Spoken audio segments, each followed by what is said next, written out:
I've been thinking, with all the political talk going on lately, there's something that I have been pondering, but I wanted to demonstrate why it is that I think the opponents of Trump might want to take him seriously. I'm going to demonstrate this with Q-tips. Why Q-tips? Because I have a box of them. This is representation of the United States population. Not racist.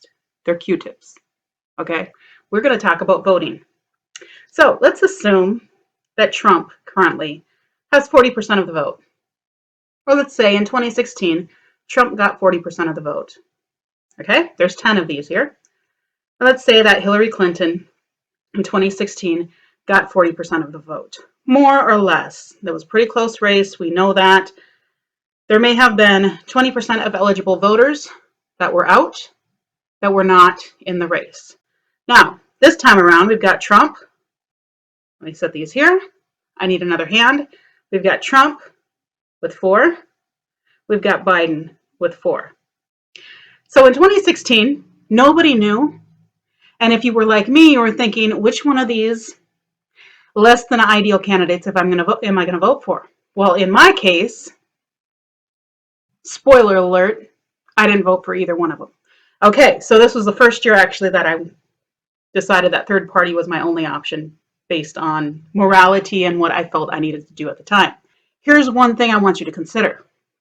Despite what the DNC wants you to believe, very few of the voters from over here have switched and gone to this party.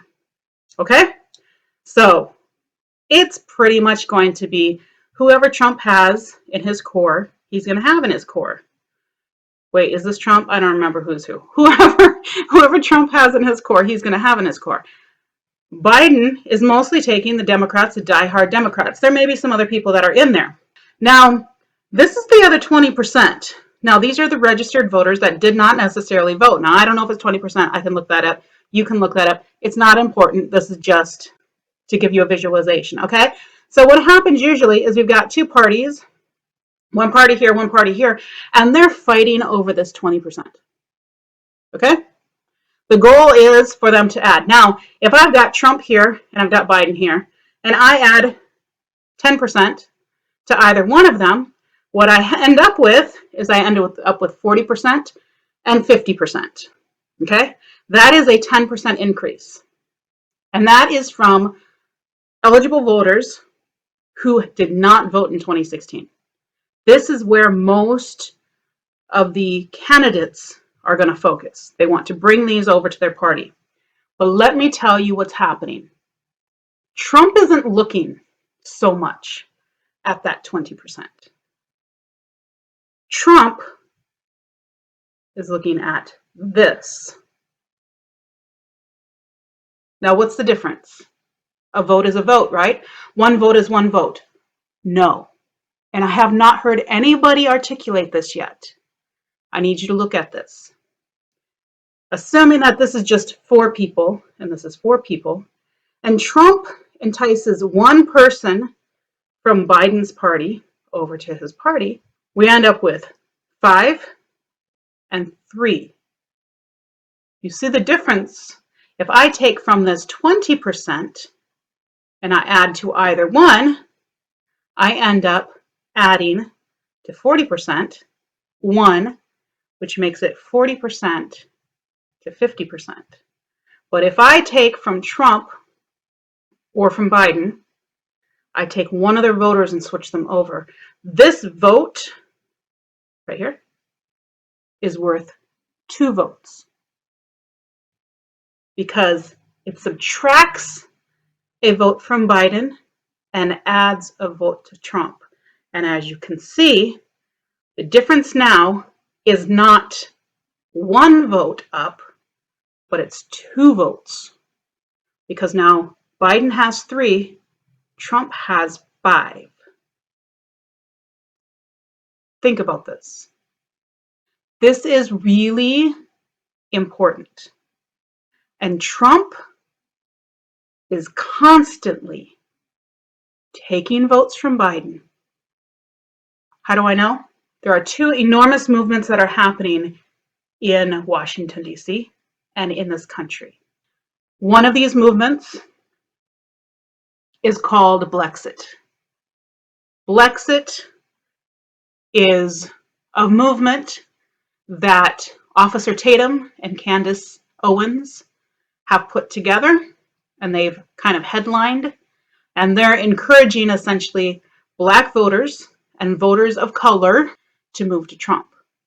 Okay, so what they are doing is they are dipping into this historical Black vote and minority vote, but especially, we all know it's majority Black. They're tapping into that vote and they're saying, give this a chance. And people are listening. They are. The other movement is the walkaway. Now, the walkaway, I believe, is taking more of the Hillary Clinton voters because it is more across the board. And the interesting thing about walkaway is they have representation from all types, all cultures, all ethnicities, and very importantly, they really tap into the alternative lifestyle, the LGBT communities, some of the more liberal-minded people. And this is key because these people who are liberal-minded, as far as socially liberal, they are not the typical traditional religious conservatives. Now, traditionally, the Republican Party has had a monopoly on the Christian conservatives. This has been since I've been young, this has been the case, but that has changed. And that has changed specifically with Trump. Because Trump does not fit that Christian conservative niche, which is good for him because he is representing the Christian conservative ideals for the most part, but he's also tapping into the other side and he's saying certain things like, I don't care about things like gay marriage. Leave that to the states. And he's tapping into the libertarian thinking that is very much part of this liberal-minded, educated, independent thinker that doesn't want to stick with the groupthink on the left. Or they're saying that the left is going so far left that they can't deal with it anymore. So they're coming over into Trump's field. And they're being led over here by people like Carlin and Tim Pool.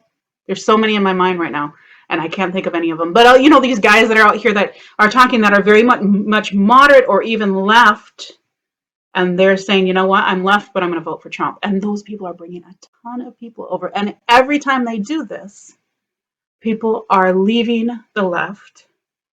They're leaving Joe Biden, and they're coming to Trump.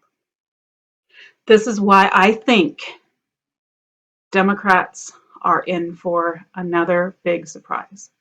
Because this 20% is going to do what they're going to do. They always do what they're going to do. They're hard to fight for. But these ones are already passionate and they're already willing to get out to the polls. They are traditional voters. They are people who usually vote one way or another. And voting is very important for them. They're going to vote one way or another. And they're researching. A lot of them are researching. Some of them are just going to vote party line because that's what they've always done. But that's happening less and less because the left is going very far left and the right has also gone left and actually is very central right now with Donald Trump. He's the most centrist president I think we've had ever in our lifetimes and probably ever, period. But let me know what you think of this theory. Let me know in the comments. We're going to see what happens in a couple of months. I'm really interested.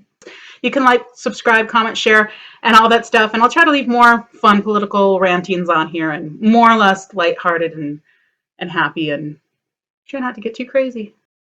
Happy freedom!